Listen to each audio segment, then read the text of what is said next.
this is an iHeart podcast. Guaranteed human.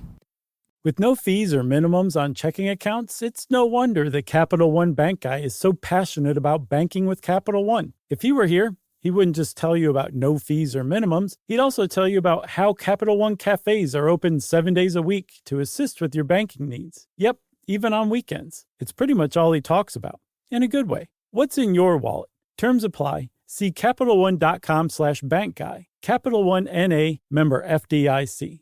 Hey, folks. Owning a home means one thing.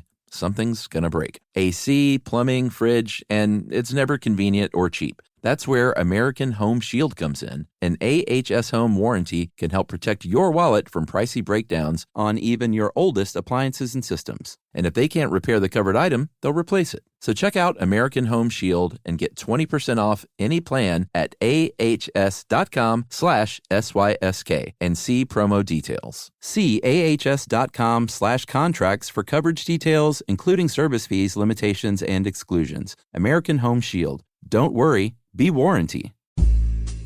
Hi, folks. This is Chuck here. Welcome to the Saturday Selects edition of Stuff You Should Know. This week, I am picking out the cheesiest SYSK episode ever from August 25th, 2011.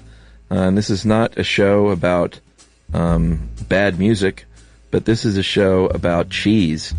I love cheese. Josh loves cheese. A lot of people love cheese. And this ended up being a very dense, probably could have been a two-parter, but a really cool episode about the history of cheese and how it's made and just the varieties of cheese. Like, you could have an entire 14-part series on cheese, but as we do, we decided to cram as much as we could into one episode. So pour up some wine, cut some cheese, metaphorically, or actually not metaphorically, and enjoy this episode.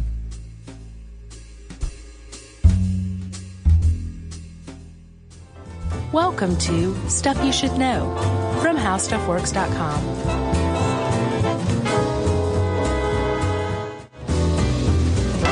Hey, and welcome to the podcast. I'm Josh Clark. With me, as always, is Charles W. So Funny Chuck Bryant. Is that a new nickname? So Funny Chuck? Mm-hmm. My wife would beg to differ. She might say I'm not so funny sometimes. No? Okay. So, Chuck. Yes. How you doing? I'm great. I've got an intro this time. Awesome. How long's it been? I don't know. It's been a while. Really? Yeah. Since we've had a proper intro? Yes. Okay. If you ask me. So, let me paint the picture for you. All right. In May of 2010, a little newspaper called The Telegraph, I believe out of London, published an article about a recent survey of 4,000 consumers, British consumers, of what were the top 100 most important inventions ever created by man. Okay. So some of them were not surprising. The wheel came in first place, right? Beer is on there, and it came in... Was it on there? I don't know. I can tell you painkillers were on there in 13th place, 15th place. But no, man, I didn't see beer on here, and surely it is. Maybe that was just they don't consider that an invention. Sliced bread came in 70th place. The iPhone came in 8th place. What? Ahead of the combustion engine. That's ridiculous. In 87th place came calendars. Okay. But then right after that, in 88th place, came the cheese grater. Yeah. The grater. The cheese grater. That makes me think. So first of all, this is clearly one of the dumbest assemblages of 4,000 people ever put together. Calendar and then cheese grater. And then iPhone number 8. Yeah. So I think that possibly, I'm going to give them the benefit of the doubt, and that they didn't assume that cheese was invented by humans. The cheese grater was clearly invented by humans. You don't find them growing on trees. Yeah. Cheese, apparently, you find growing on trees. It's a gift from God. Right. But I think had the pollsters said, you know, I just want to remind you here that cheese is an invention. It would have scored higher, at least 88. It would have at least replaced the cheese grater. Oh, yeah. No, England, I don't know how they are on cheese, but the EU is real big on cheese. It is. As a whole. So is Wisconsin. Yeah. So is, the EU. Yeah. Yeah. New York. I think Germany and it's in the EU. France, Greece, Denmark, Belgium, they're all like in the top 10. Yes. Greece is way ahead, of course. And Greece comes up in some stats that are coming up right after this. But, Chuck, cheese is an invention, and as legend goes, an accidental invention, right? Yeah. I mean, I've seen it dated back to prehistory, so they can't obviously trace it back to 6000 BC and say how it happened, right? Well, they can say that it was around at least as late as 3200 BC, because it was found in the tomb of one of the Egyptian pharaohs, cheese, 5,000-year-old cheese. Yeah. Which, wow. And the idea goes, the legend goes, that there was some shepherd, some goat herder, some cow herder, which I guess you'd call a rancher, went to, I guess, go tend to his flock, and he had his daily milk, and he used a cow skin, or a cow stomach, a calf stomach specifically, to store the milk, and when he went to go drink it, it came out all curdled and smacked his face, and he said, "What is going on here?" He told some people about it, and it took root. Now, see, I read that Roquefort was invented by accident by a shepherd. Yes, I read that too. And he stashed his lunch in a cave because he saw a young maiden that he wanted to go get down with, and he forgot about his lunch and came back like a couple weeks later and it was moldy. Yeah. And he ate it anyway and it was like, hey, this is pretty tasty. Yeah, he's like, I like this a lot. So that makes me think these tales might be just intermingling some. Well, they are tales. There's nothing, specific, nothing documented. It's fun. But Roquefort also supposedly is it dates to about the time of Christ. So if cheese was known to the Egyptians in 3200 BC, and it would have come before that. But it's possible they were invented independently, accidentally, right? That's true. There are a lot of shepherds running around at that time, a lot more than these days. That's true. And Roquefort is also a PDO, which is a protected designation of origin cheese. That's true, man. Which means it's got to be made in Roquefort-sur-Soulzon. Right, and specifically this mountain range, this small area of mountaintop. Got to get the sheep from there. In France. Got to age it in the caves there. Yep. Or you're not eating Roquefort. And still to this day, speaking of how Roquefort is produced, these shepherds that still kind of dress like they used to during medieval times. Like Little Bo Peep? Kind of. But they all have beards. It's really kind of disturbing to go to this area. The families make the cheese from their own flock's milk and then take it to the caves where it's purchased by affineurs, which are expert finishers of cheese in France. Which means they just sit around and look at it. Yeah. They're like, come on, hurry up. The cheese is done. So that's just a brief sketch of cheese history, right? Yeah, and that's the most interesting stuff, I would think. All right, well, that's the podcast. All right. Well, let's talk cheese, man. You know these stats are interesting. Yeah. In 2009, the average American consumed an average, depending on which way you want to look at it, of 32.9 pounds a couple of years ago per person per year. So say that one more time. 32.9 pounds. Let's just call it 33 pounds of cheese per person per year. I love cheese, but I don't think I eat that much. I had no idea I was eating that much cheese. I might be, though, dude. I love cheese. I'm going to start paying attention. I'm going to do a yearly cheese count. Ugh. Also, this, what was it, like 33 pounds per American per year of cheese? Yeah, give or take a few ounces. That's part of 82 billion pounds of cheese that America alone produced, I should say, in 2008. And get this. 82 billion? 82 billion I got pounds. like 8 different stats on that. Yeah, there's a lot of different stats out there. It's true. I got from 9 billion down to 10.1 million. So I got 82 billion. Wow, we're all over the place with that one. I suddenly really... well, okay. This is from like a cheese board. Okay. Probably Wisconsin. I probably would have been like the Delaware cheese board. I'm not listening to this. But in 1975, we ate 14 pounds of cheese a person. So we've doubled our cheese intake. Yeah. Since 75. That's really something. What year were you born? 76. Might have something to do with it. I knew I was destined for something. But the Greeks are up to close to 60 pounds a year. Yeah, the Greeks and the French apparently score between 53 to 73 pounds on average per person. The Greeks and the French are tied as the world's greatest consumers of cheese. It's a lot of feta. That is. And feta is probably the oldest cheese, by the way. Speaking of cheese history, it's also one of the simplest. Yeah. I love crumbly, delicious feta. Right. Feta, if you went to Greece and grabbed some feta that some Greek shepherd farmer had just made, and you brought it back to the U.S., they would slap the cuffs on you. The FDA would. Oh, because it's the aging laws we have here are different? Yeah, it's a raw milk cheese. Yeah. And which means it's a fresh kind of cheese made from unpasteurized milk. And in the U.S., if you make that kind of cheese, if you make cheese using pasteurized milk, you have to age it 60 days at least. Unpasteurized milk. Unpasteurized milk. Yeah. So this is just this, like, we just stepped into this fascinating world, if you ask me. Yeah, pasteurization, just quickly, is most people know is when you take food, usually a liquid though, and you heat it up really hot for a specific amount of time at a specific temperature, then you cool it down real quickly. Mm-hmm. And the goal there is to slow down microbial growth, but not stop it. Right. Because that would be sterilization. Huh. And not pasteurization. Right. Named after the great Louis Pasteur. Yeah, and if you don't want to sterilize it because that ruins the flavor. So I would imagine. Yeah. Sterilized milk. Sterilized cheese. Yeah.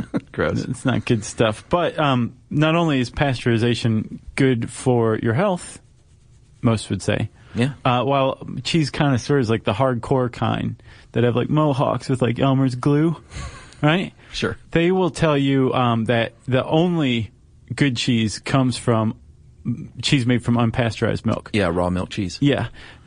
But other people will tell you, you're not really right. We can make really good cheese with pasteurized milk. And pasteurized milk makes for an easier cheese making process. It's more reliable. It's more predictable. Yeah, and when you're making metric tons of cheese, you want something consistent like that. Right. All right. What a wham-bang start. Why you talk about milk all the time with cheese, Josh? Well, because cheese is really just a portable form of milk. Yeah. You know, it's basically, it's like grain represents virtual water. Sure. You ship grain from one place to another. You're really shipping the water that was used to produce the grain in addition to it.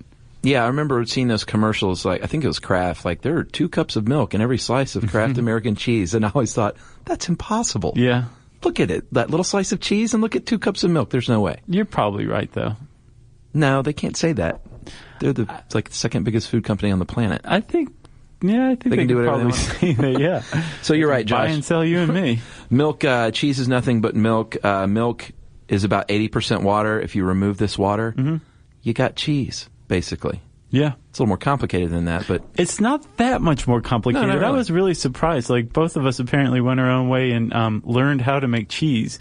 And I have to say, like, I am strongly considering getting me and Yumi into cheese making. You can make mozzarella pretty easily. Yeah, but I'm not big. I'm okay on mozzarella. I like a good mozzarella. Yeah. But more I'm into, like, the slightly stinkier cheeses. I don't know if you can pull off making, like, a Limburger. Well, I wouldn't make that, but I could make like a Gouda, or a Chèvre. Chèvre? Yeah, I like that too. Speaking of Limburger, quickly, I don't remember the name of the bacteria, but the bacteria used in making Limburger is the same one on our body that creates body odor, which is why it stinks. I read that as well.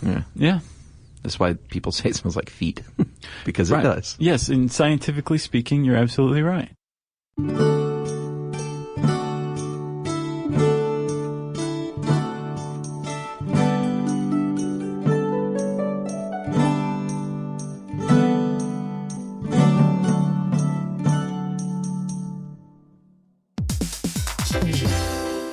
So you're considering getting a home security system, but you want something that fits your space. Well, with ADT Blue, it's easy to customize a system that's right for you and set it up yourself. Just pick the kit and monitoring system that makes sense for your home. Yeah, well, let's say you're worried about package theft right off your front porch. The ADT Plus app can walk you through setting up a new doorbell camera kit. Once it's installed, ADT Pros can help you keep tabs on it 24/7, or you can manage it yourself from the ADT Plus app. That's right. There are no long-term contracts, so you can change your monitoring plan whenever you want. The flexibility doesn't end there either. You can add to your system as you need with things like extra cameras or motion sensors. Some life decisions are hard, but thanks to ADT Blue, you can get DIY trusted ADT home security in a snap. Head to ADT.com/BLU to build your system today. And to find out more about home protection, check out a new episode of Grown Up Stuff with security expert Joe Mazza out on June 9th.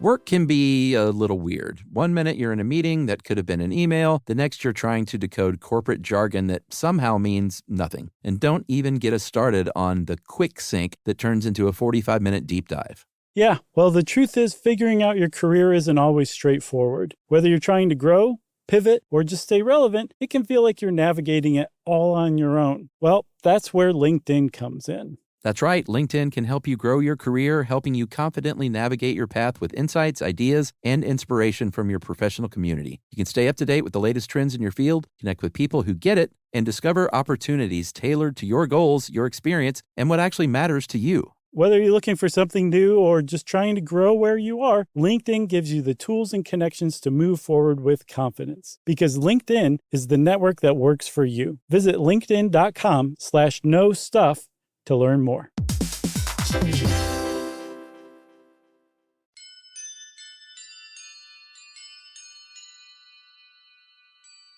Types of cheese, should we break that down real quick? Yes, we should, because there's a big contentious debate about how you classify cheese. And this guy, Stephen Jenkins, for this article, seems to have a pretty good handle on how cheese should be classified. Josh, he's a member of the Confrérie des Chevaliers du Test de Fromage. Very nice. Thank you. Very nice. I was looking at that like, I wonder if I'm going to have to handle that one. It's cheese connoisseurs, and he's an expert, and he says you can break them down into fresh, soft-ripened, wash rind, natural rind, blue veined, uncooked pressed, cooked pressed, and processed. And Chuck, like we were talking about already, the fresh cheeses, those are the easiest, the most basic, the most ancient kind.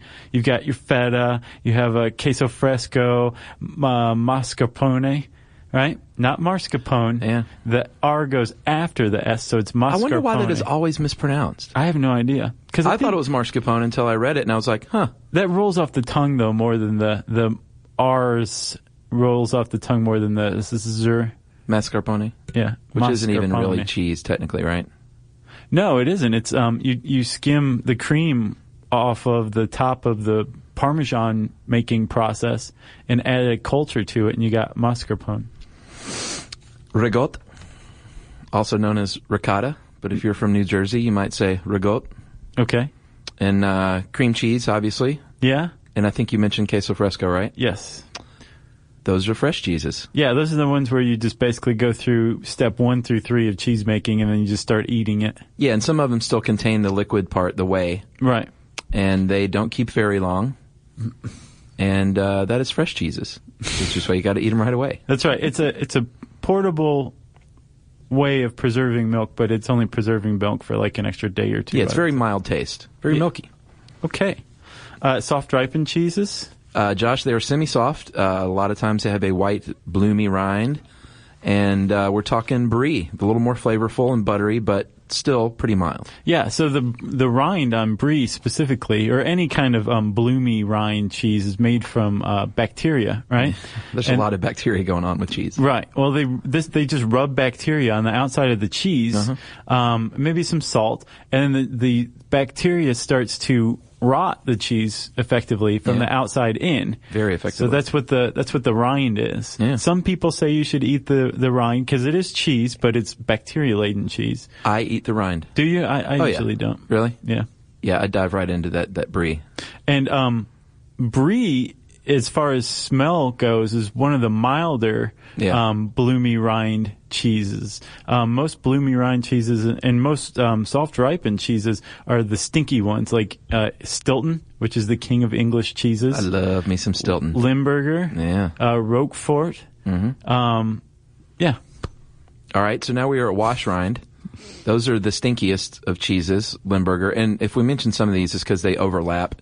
into different categories. Right. Wash rind means these usually has a reddish-orange rind, and the stink comes from washing it most times in liquid, like brine or wine or beer. Yeah. Makes it stinky. You might make a wheel of cheese if it's a soft ripened cheese and just throw it in like a brine bath and leave it for maybe 6 days per side. It's going to float on top, and then you flip it. Yeah. Leave it for another 6 days, and you've got it washed. And it stinks because of the mold and bacteria that grows because of that wash. Yeah. And the beer and wine bath also came from the introductions of cheese to monks.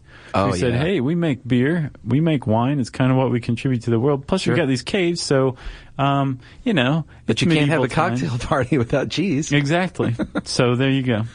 That's where that comes from. Natural rind, moving on, is heavier than most of other types of cheeses. It's aged, usually, because not all cheese is aged. A lot of them are made from raw milk, and again, English Stilton and Chèvre are natural rind cheeses. That's when the rind forms naturally. Yes. Correct? Yes. Okay. So rind, I guess I should correct myself. The stinky ones almost always have some sort of bacterial-induced rind, whether it's hastened along by washing or it just happens naturally. Right. If you got a rind, if you have a moldy rind, you're going to have a stinkier cheese. Okay. Okay? Yes. And then, where are we, Chuck? Blue veined. Blue veined, that's Roquefort, Gorgonzola, Maytag Blue. It's These are my exactly favorites, by the way. Do you like these? I love blue cheese. Love blue vein cheese. Yeah. So eat it all day long. It's exactly what it sounds like. Everybody's seen it. You know, you get a hunk of this and it's just like crumbly and it looks deteriorated. So good. But that blue or the green, the veins in it is mold. Yeah. Pretty healthy, active, live mold, too. Very tart, like that's one of the cheeses that makes my jaw just go. Do you eat it as a dessert cheese? No, I don't do a ton of dessert cheeses. Yeah. Sometimes if I'm at, a restaurant that has a nice dessert cheese menu. But I just, I like the cheese and wine thing. We'll get to that, though. Oh, okay. And then lastly, third to lastly, we've got the pressed cheeses, cooked and uncooked, right? So uncooked cheese is cheddar cheese. Good old cheddar. Just that orange block of cheese is uncooked, and cheddar is actually the name of a process of making cheese. Cheddaring is taking the curds and just pressing them down on top of one another until you squeeze all the way out. Yeah, and all these pressed cheeses are really dry because you're pressing the way out, like you said, and that's the liquid. So It's going to be much drier, like your hard Parmigiano, Reggiano, cheddar. Yeah. And what else? And also, as a side note, orange cheese, like orange cheddar. Yeah. You know how it's like brilliantly orange sometimes? And you're like, that can't possibly be a real orange. What's going on there? Well, it's not. Apparently, back in the day, in the spring and summer. This is the fact of the show for me. Is it? I think so. I would say the 33 pounds per person of That's the cheese gross consumed. fact of the show. But if you want to celebrate cheese at a cocktail party, just say what Josh is about to say. I think you should take this. No, I think you should. Okay. Back in the day, if you had your flock out of sheep or goats or cows and it was spring or summer, they were chewing grass. When they ate grass, they were ingesting a lot of beta carotene, right? And vitamin D. Yeah. Okay. Which lent a lot of that stuff to the milk, which ultimately lent a lot of it to the cheese, which ultimately dyed it orange. And in the winter months, they were eating hay, which made kind of for paler, wan-looking cheese. It might have tasted as good, but people tended to prefer orange cheese. They just thought it was better. So over time, people said, well, we're just going to start dyeing all of our cheese orange. And that's where it came from. And to this day, apparently, it's just an open secret that among cheesemakers, you dye your cheese orange if you're making an orange cheese. Fact of the show. Yes. Beta carotene, grass, summer, spring. History. So, like we said, those are the pressed cheeses, Gruyere, Reggiano. They're all pressed. I love Gruyere. They can be cooked or uncooked. Cheddar is uncooked, right? Yeah. Yes. Yeah. But so if you take the curds and you just press them, and that's uncooked pressed, obviously enough. If you cook the curds and then press them, that's cooked pressed, and that's like Gruyere, Gouda. Yeah, Parmesan. Yeah. Parmigiano, excuse me. Provolone, the pasta filata, right? Pasta fazool. And then processed cheese, we have to mention. We got to work our way down the cheese chain. Yeah. Yeah, processed cheese, technically, again, is not a cheese. It's a byproduct of the process. It can have cheese scraps, can have whey and cream and water, gums, dyes, other ingredients. You can work your way further down to easy cheese. Yeah. Cheese Whiz, Velveeta. Yes, you know when a cheese doesn't need to be refrigerated, that it's like, and it comes out of a propellant. Yeah, I was going to say, if you have cheese in a can, that's a big giveaway usually. Sodium citrate, sodium phosphate, calcium phosphate, sorbic acid, sodium alginate, I don't even know how to pronounce this, apocarotenol, annatto. These are all things in easy cheese. Cheese isn't easy, though, so I think that should be your other giveaway. Yeah. Cheese takes time. Yes. It's not easy, although No. you think it's easy to make. Although there is such a product as easy cheese, I believe. No, that's what I'm saying. That's the stuff in the can. Oh, okay. That you squirt out onto a cracker.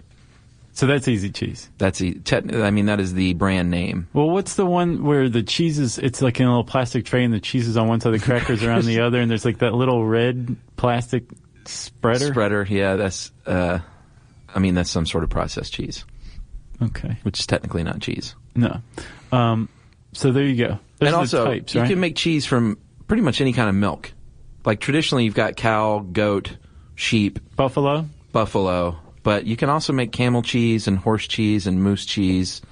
And I haven't had any of those. Anything with nipples that's lactating, you can go ahead and milk and make cheese from. Even just the little cat, you know?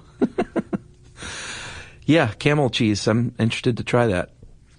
So maybe one day we can make that happen. So I don't know if anybody should try to mail that to us, though.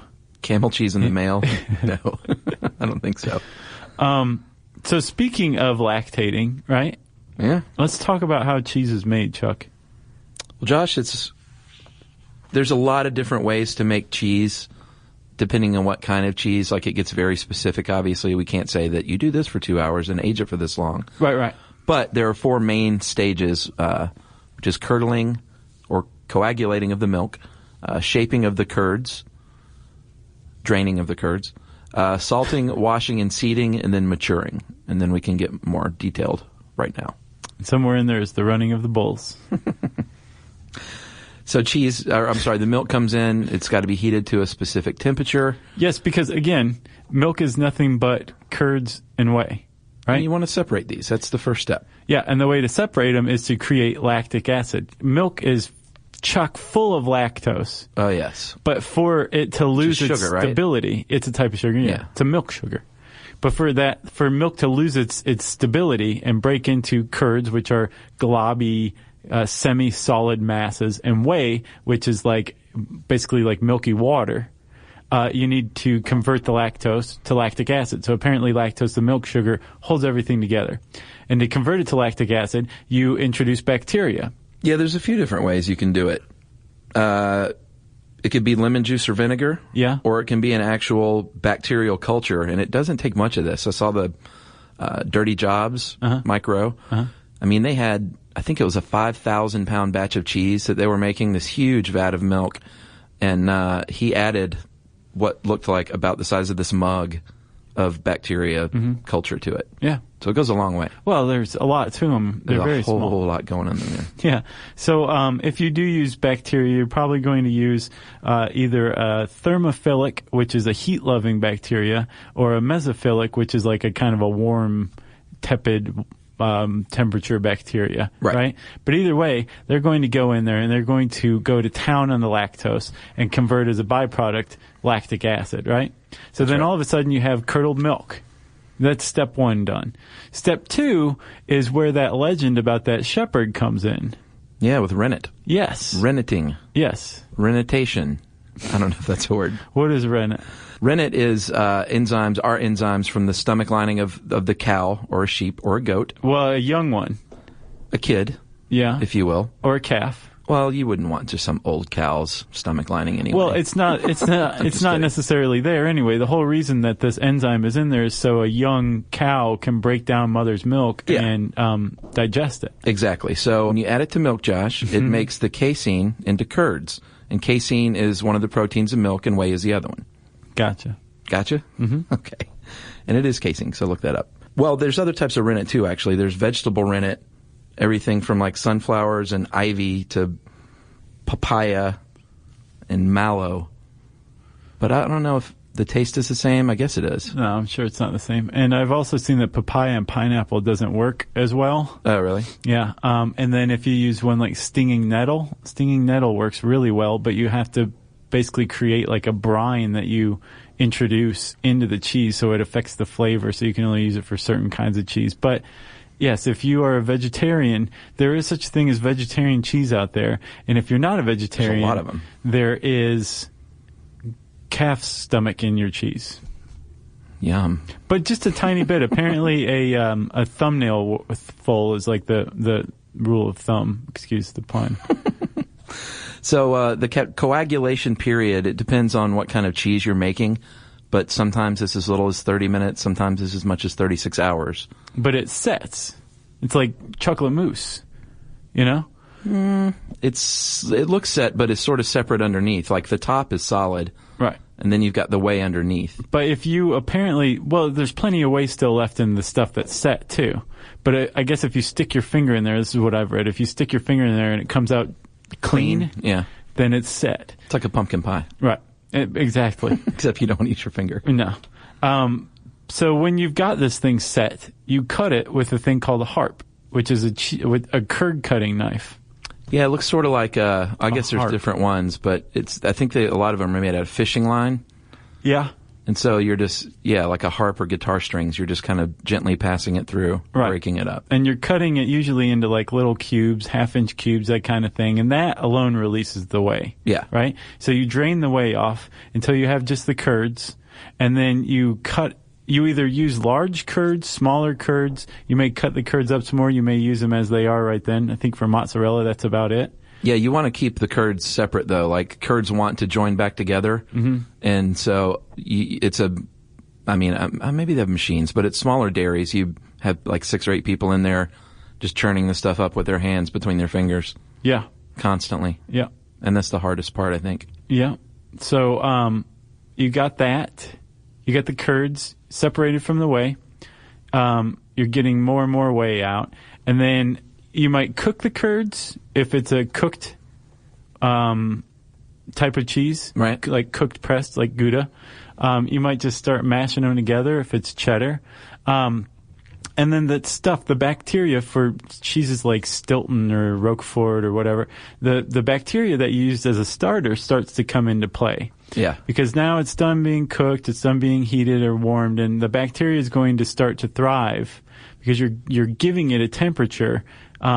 You're putting it in a climate, I should say, that it loves, where bacteria loves. Like cheese is, like when you first make cheese, it's not very tasty. It's kind of rubbery. You need to, if it is a ripened cheese, you need to let it ripen. And ripening is basically the further conversion of lactose to lactic acid by this bacteria over a period of like weeks or months or years. Right. And that gives the cheese its flavor.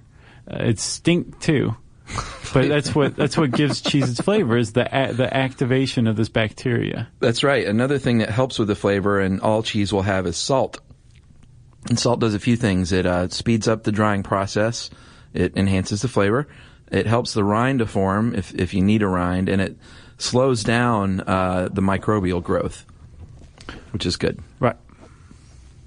But all cheese has salt, and it's added at different times too, from what I've seen, depending on what kind of cheese you're making. And sometimes it's straight up salt. Sometimes it's a briny wash. Yeah. So it all depends on what you're doing. Yeah, when they make Roquefort again, they just take the wheel of cheese and rub salt on it, on the outside of it, until all the pores are closed, and then that creates the rind. That's the beginning of it. So you've got your cheese ripened. You've got it sitting in a cave-like environment, right? Yeah, temperature and humidity are very important, down to the degree and percentage. Mm-hmm. Very controlled. Yes. So before you stick it in the cave, Chuck, you might want to needle it, depending on what kind of cheese you're making, right? Is it in the mold yet? Yeah. Okay. Yes. It's in the mold. It's pressed. Yeah. If you're needling it, you probably I don't know if you started to create the rind or not yet. Maybe you probably would. With needling in particular, blue vein cheeses, your favorite, they really get their kickstart from this mold, this bacteria that loves oxygen. So you have to poke holes in the cheese, little tiny holes. This is needling. Yeah. And bring the oxygen to the bacteria so they can create the mold. Needling is not a nice thing to do unless you're making cheese. That's true. Or sewing, right. I guess. So what you're doing is actually bringing the oxygen to the mold so it can turn into that great blue vein cheese, which is really, you realize it's rotted dairy is what a blue vein cheese is. I know exactly what it is. All right. You don't like it? No, I do. Oh, okay. I just wanted to make sure you knew what you were getting into. Oh, I know. So that's... some of them, some of the cheeses you can get are hairy moldy.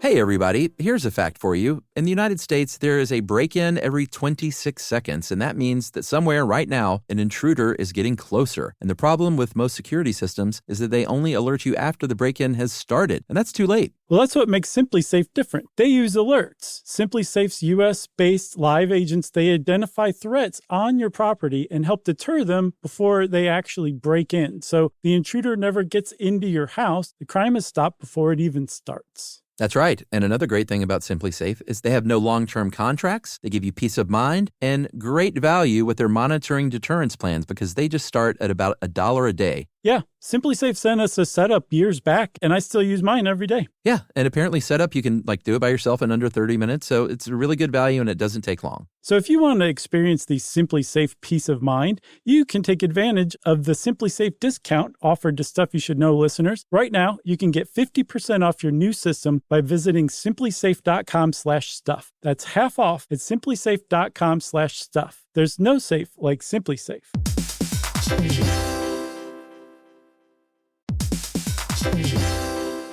Work can be a little weird. One minute you're in a meeting that could have been an email. The next you're trying to decode corporate jargon that somehow means nothing. And don't even get us started on the quick sync that turns into a 45-minute deep dive. Yeah, well, the truth is figuring out your career isn't always straightforward. Whether you're trying to grow, pivot, or just stay relevant, it can feel like you're navigating it all on your own. Well, that's where LinkedIn comes in. That's right. LinkedIn can help you grow your career, helping you confidently navigate your path with insights, ideas, and inspiration from your professional community. You can stay up to date with the latest trends in your field, connect with people who get it, and discover opportunities tailored to your goals, your experience, and what actually matters to you. Whether you're looking for something new or just trying to grow where you are, LinkedIn gives you the tools and connections to move forward with confidence. Because LinkedIn is the network that works for you. Visit linkedin.com/knowstuff to learn more.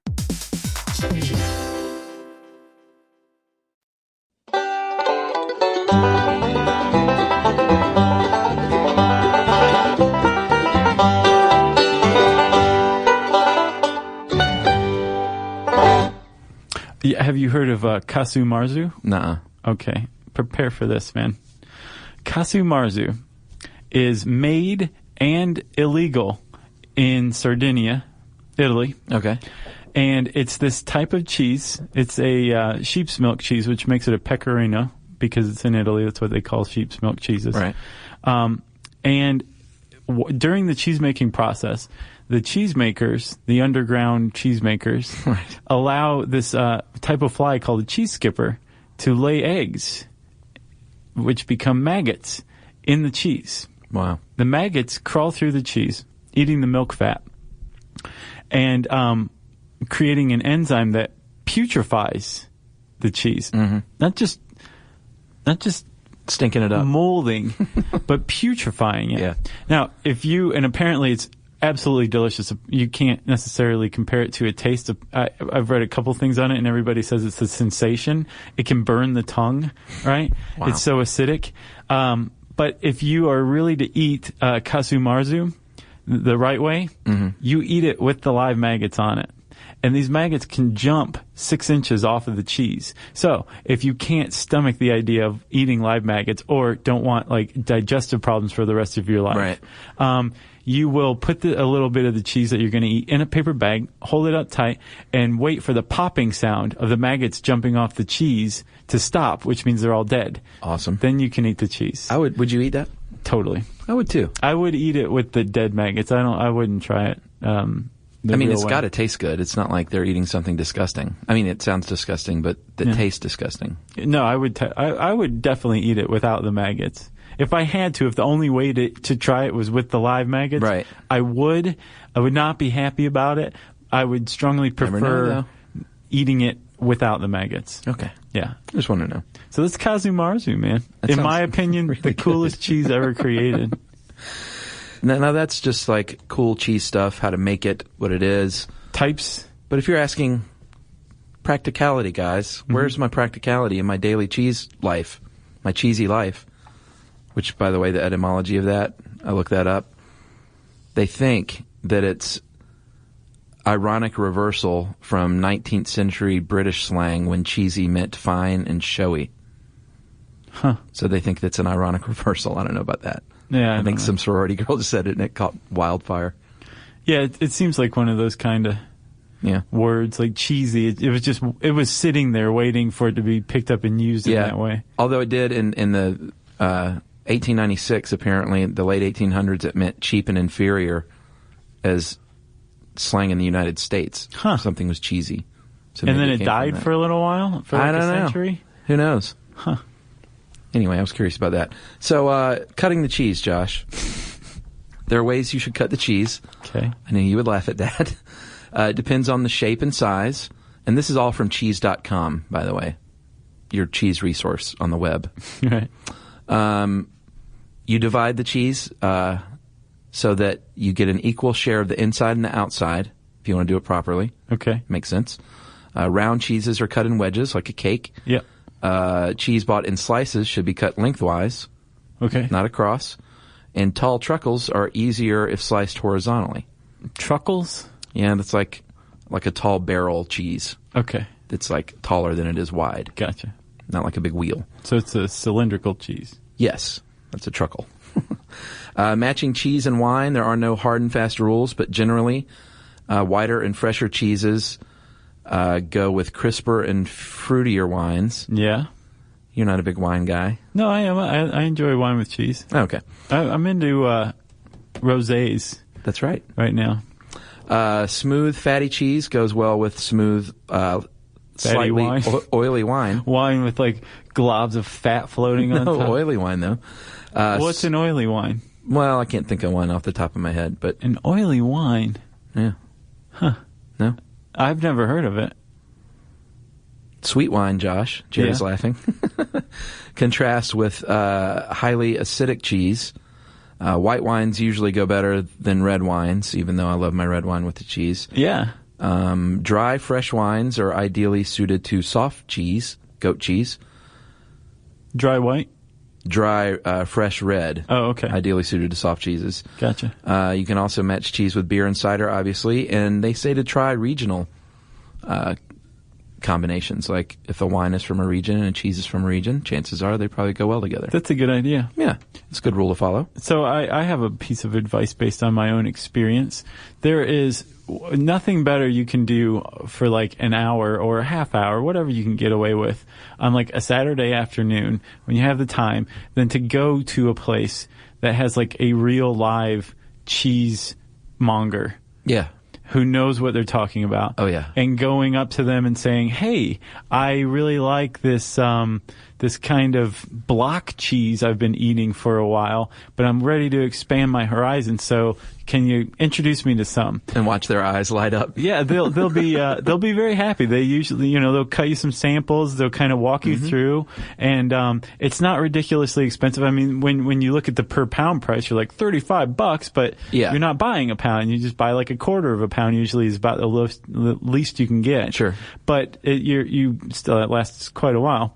So I strongly recommend, if you're sitting there eating a block of orange cheese right now, go out and introduce yourself to the world of cheese, because there are some really awesome cheeses out there. There are many good ones. And when you buy these cheeses, you might bring them home, and the next day you found that they're all hard, or they're not like they were when you bought it, and that's because you didn't store it properly. Yeah. And there are some tips here, Josh, for storage from cheese.com. I could use them. Unpasteurized cheese should be not sliced until it's purchased. So if you see it in a place and it's like sliced up, don't get it, because that's wrong. Okay. Keep the cheese in the condition in which it matures. So hard, semi-hard, and semi-soft cheeses should be stored in temperatures from about 8 to 13 degrees Celsius. What is that in Fahrenheit? I don't know. There's conversion tables on the web. Okay. Keep the cheese in wax paper and put it in a loose-fitting food bag, because you don't want it to lose humidity, but you still want to have air. You don't want it to dry out. Gotcha. So you got to keep that balance. Blue cheeses, you should wrap really all over, because it'll jump onto other foods in your refrigerator, which you don't want. The mold will. Yeah. And it'll also infect the other foods with flavors that you might not want. You don't want blue cheese eggs. No. And you don't want your eggs to smell like your blue cheese. Right. Which makes sense. You should take the chilled cheeses out of the fridge about an hour to 2 hours before serving it, and wrap soft cheeses loosely. You don't want to wrap it in like plastic wrap, really tight. Again, they recommend wax paper and like a loose Ziploc type thing. You got anything else? I've got random facts. Monterey Jack comes from David Jack, who lived in Monterey, California. Pretty easy.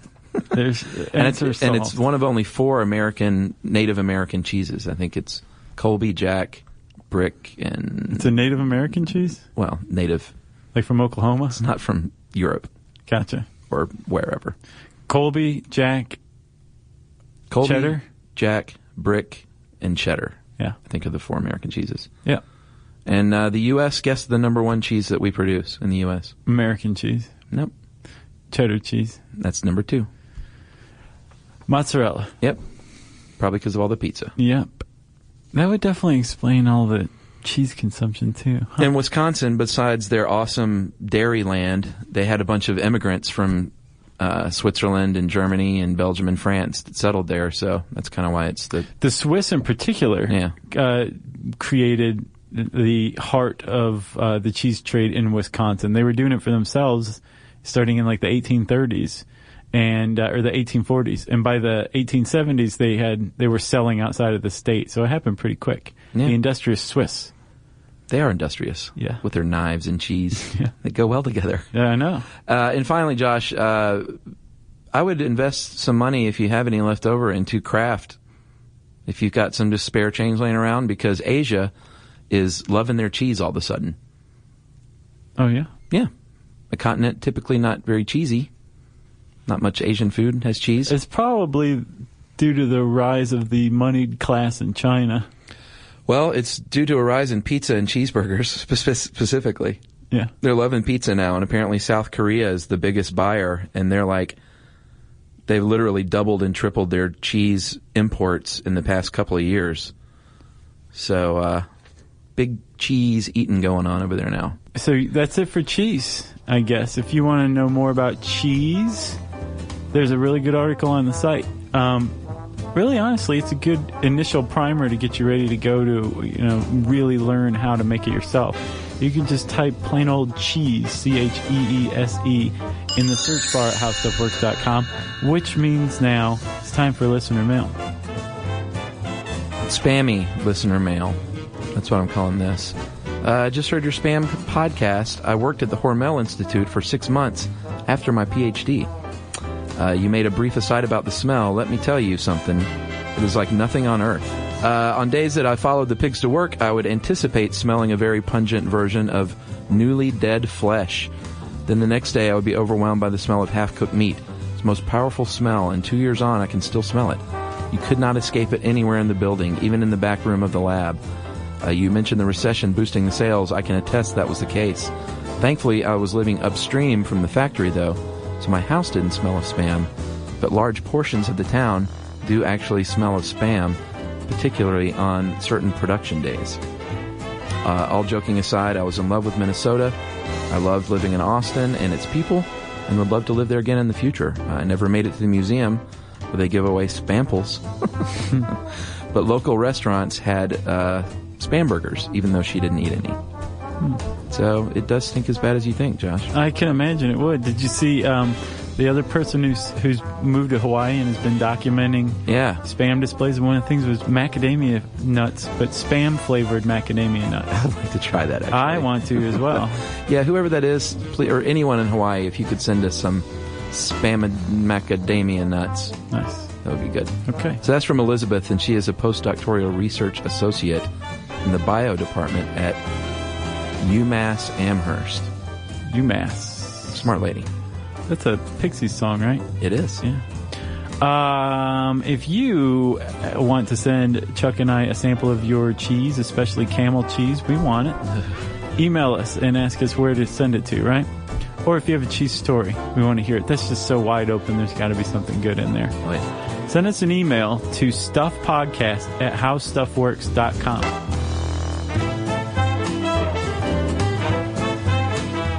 For more on this and thousands of other topics, visit howstuffworks.com.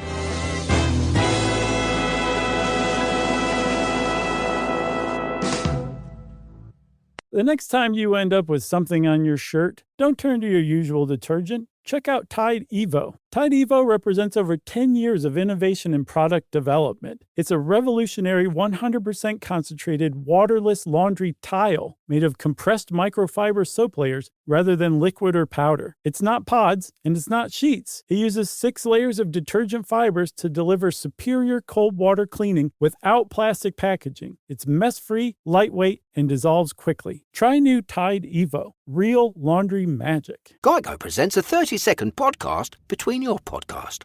Today's story is shared by one of our listeners. It's called Betrayed by Bill.